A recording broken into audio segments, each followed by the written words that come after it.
Senang sekali hari ini bisa bersilaturahim dengan Bapak Wakil Presiden Haji Amin di kediaman beliau, dan beliau juga menerima dengan hangat.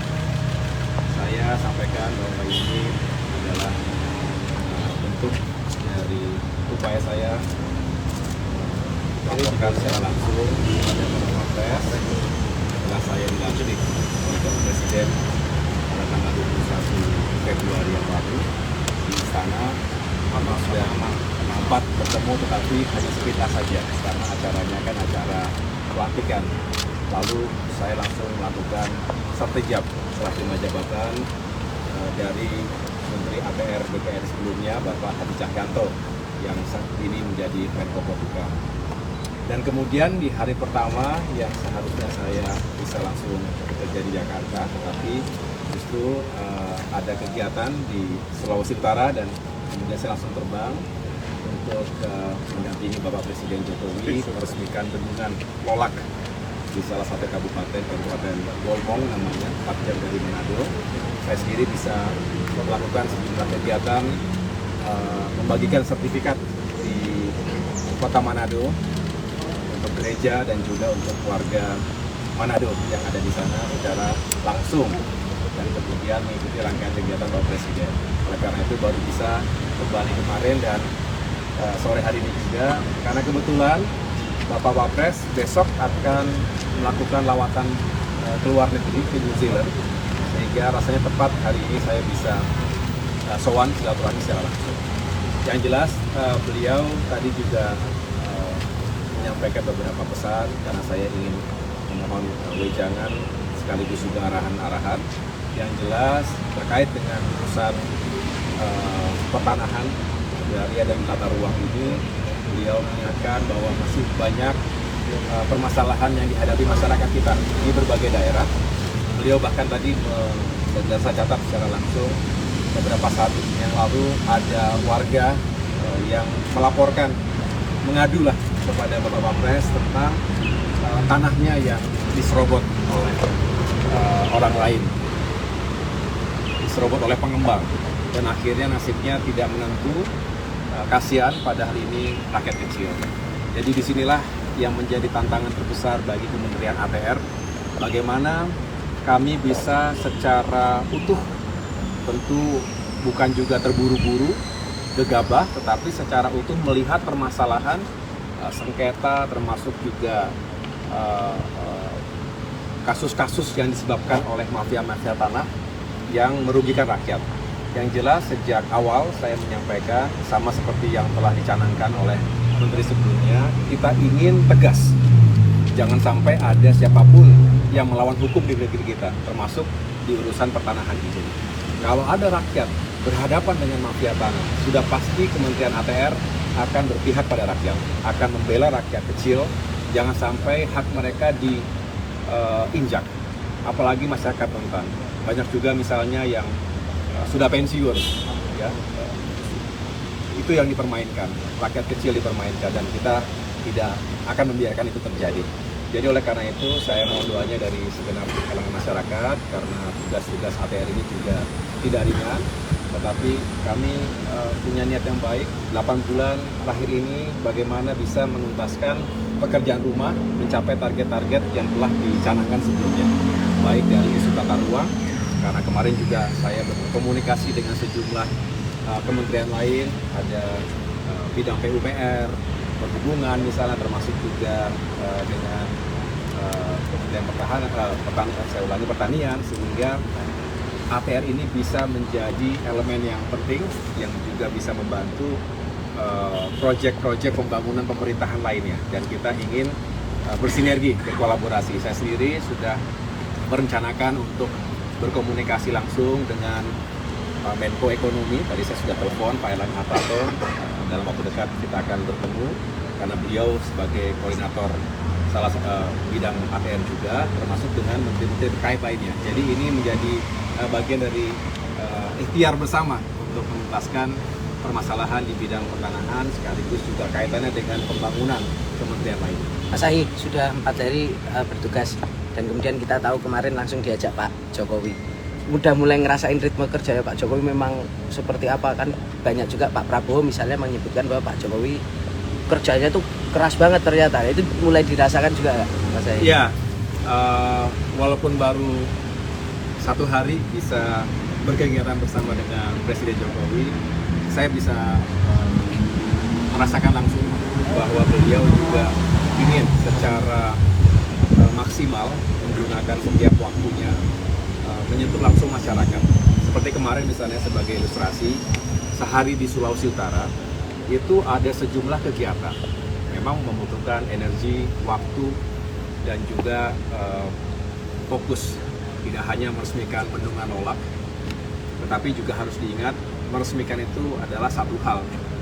Hal yang jauh lebih kompleks dan besar adalah bagaimana itu semua diawali mulai perencanaannya, persiapan, eksekusinya dengan berbagai permasalahan 7-8 tahun baru bisa diresmikan. Jadi di balik peresmian pasti ada kerja besar. Itu harus kita apresiasi. Yang kedua, meresmikan jalan daerah.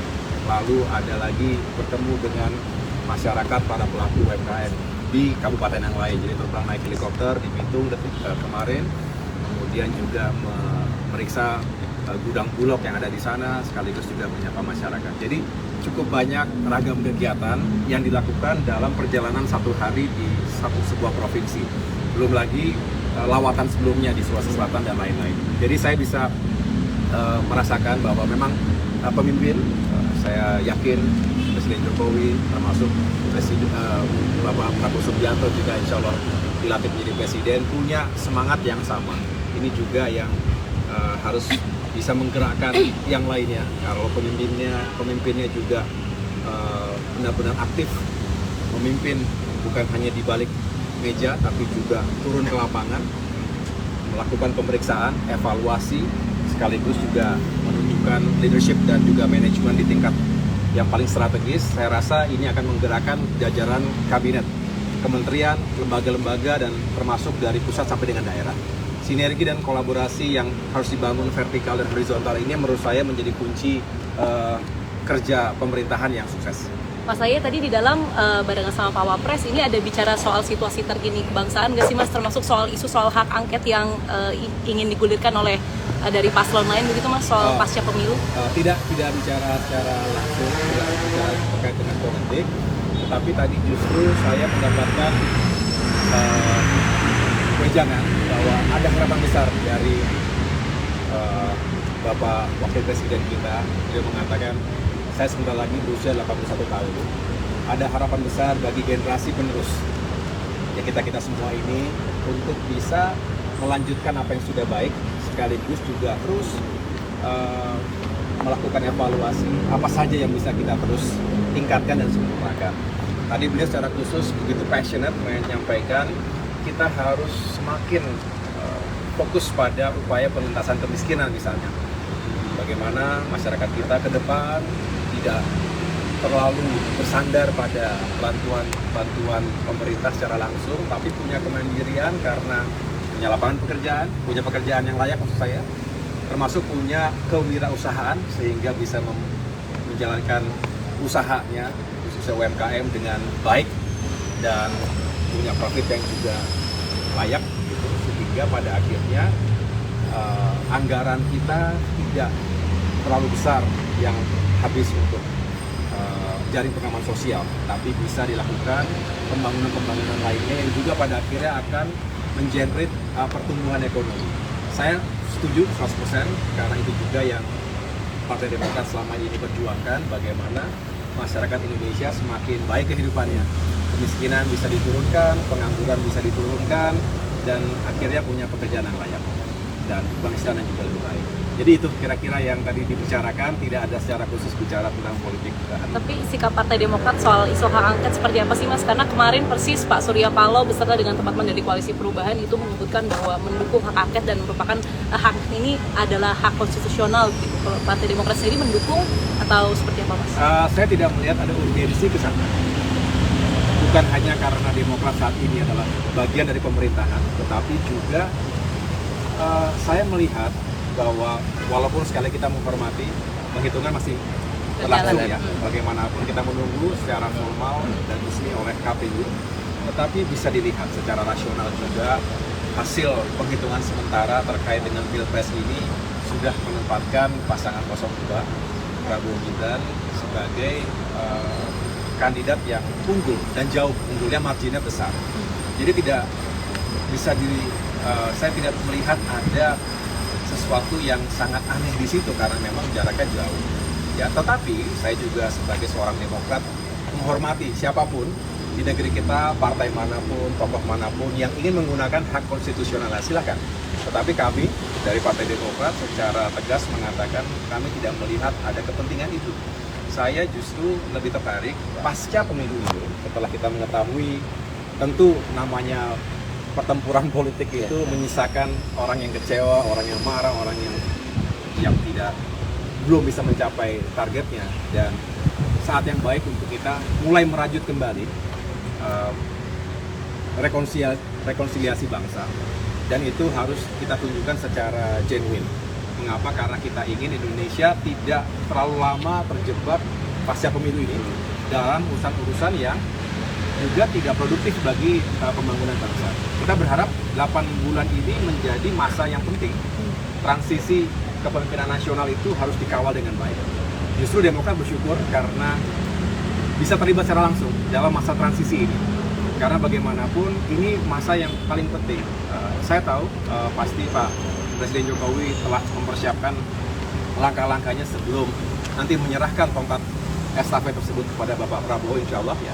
Dan sebaliknya Pak Prabowo juga punya niat yang baik untuk menyiapkan dari sekarang apa saja yang harus segera bisa dilakukan. Ingat, janji kampanye itu untuk ditunaikan dan ada hal-hal yang bisa segera kita capai, ada quick wins yang harus kita juga tunjukkan kepada masyarakat, tapi juga ada yang sifatnya lebih jangka panjang. Ini juga perlu kita jelaskan karena tidak semua bisa terjadi dalam 1 bulan, 2 bulan, bahkan 1 tahun pertama. Tetapi dengan semangat yang kuat, saya rasa transisi ini bisa berjalan dengan baik, dan pada akhirnya setelah Pak Jokowi, Pak Prabowo siap untuk melanjutkan itu semua. Mas Ahy, terakhir untuk soal kemarin ngomong soal rekonsiliasi, kemarin Pak Surya Paloh dan Mas Anies mengucapkan selamat atas jabatan yang sudah diemban. Ini apakah ada tanggapan? Itu yang pertama. Yang kedua, kemudian ketika bicara soal rekonsiliasi, jika nantinya Pak Prabowo ingin menarik katakanlah teman-teman dari parpol koalisi perubahan, ini sikap Demokrat seperti apa? Apakah akan resistensi atau enggak sebenarnya, Mas? Ya, terima kasih kalau para sahabat ya menyampaikan apresiasi terkait pelantikan saya dan juga masuknya saya ke dalam kabinet. Menurut saya ini sebuah bagian dari itulah realitas demokrasi kita. Kadangkala kita bersama, kadangkala kita berbeda, tetapi tujuan kita sama. Insya Allah tujuan kita sama.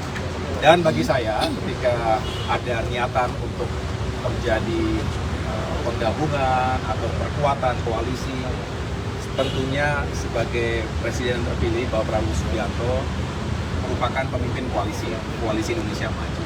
Saya menghormati betul apa yang beliau harapkan atau diinginkan, tetapi saya juga senang karena Pak Prabowo itu selalu mengajak kita untuk bertukar pikiran, tidak yang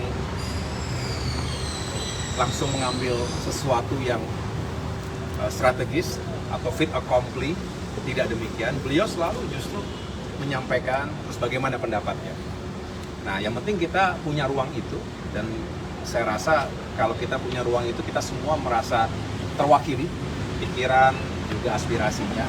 Ya, selebihnya kita kembalikan kepada pemimpin kita, kepada Pak Prabowo, dan itu yang seharusnya menjadi etika dalam membangun koalisi. Ada pemimpinnya, dan tentunya kalau dirasa ada keperluan untuk membangun atau memperkuat koalisi, ya sekali lagi kita serahkan kepada Mas Ahy. Apakah malam topik semalam Prabowo Subianto bertemu dengan Pak SBY di Cikias? Nah, apakah bicara soal itu, Mas Ahy? Nah, soal terus terang saya sendiri belum mendapatkan ceritanya. Jadi saya setelah ini ingin mendengar juga. Tetapi yang jelas ini kan selalu menjadi perbincangan, apa pembicaraan antara Pak Prabowo dengan Pak SBY, termasuk yang di Pacitan ketika itu. Jadi yang kami syukuri adalah hubungan Pak Prabowo dengan Pak SBY ini seperti sahabat. dan yang saling membutuhkan dalam arti ingin sahabatnya sukses. Jadi Pak Prabowo juga dengan niat yang baik ingin mendengarkan masukan-masukan dari Pak SBY. Pak SBY juga dengan niat yang baik ingin memberikan masukan termasuk pengalaman yang mungkin saja bermanfaat. Tetapi hubungan saling menghormati ini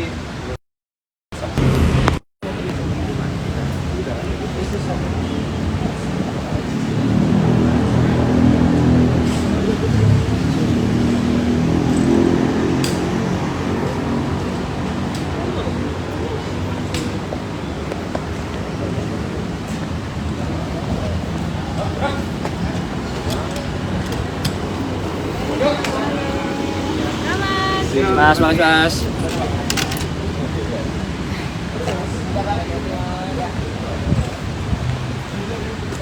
Nah, ini Menteri ATR BPN meninggalkan rumah dinas Wakil Presiden Ma'ruf Amin setelah bertemu tadi. Datangnya tadi jam 3 sore, 3.15 gitu. Langsung masuk dan berbincang-bincang, pertemuannya juga tertutup. Terus ada beberapa pesan katanya dari Wapres Ma'ruf Amin kepada AHY.